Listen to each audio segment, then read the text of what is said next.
আহা, একপাশে যেমন সবুজ প্রকৃতি আর একপাশে সমুদ্র, এর মাঝখান থেকে চলেছি আমরা শঙ্করপুর বিচে। আর সেখানে পৌঁছে করে নিলাম ব্রেকফাস্টও দিয়েছিল শালপাতার বাটিতে। প্রকৃতিকে দূষণমুক্ত রাখার জন্য এই উদ্যোগটা।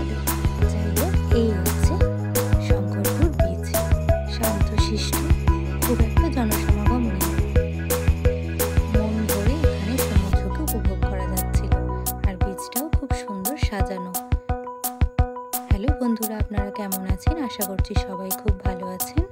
আমাদের ব্লগ যদি আপনাদের ভালো লেগে থাকে তবে অবশ্যই চ্যানেলটিকে সাবস্ক্রাইব করে দেবেন আর লাইক, কমেন্ট, শেয়ার করবেন।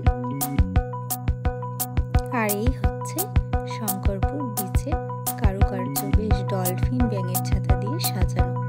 আসলে ফেরার দিনকে আমাদের ট্রেনটা ছিল 5টা 5-এ, পাহাড়িয়া এক্সপ্রেস। তাই ভাবলাম সকাল থেকে দিনটা কি বেকার যাবে, তাই বেরিয়ে পড়েছি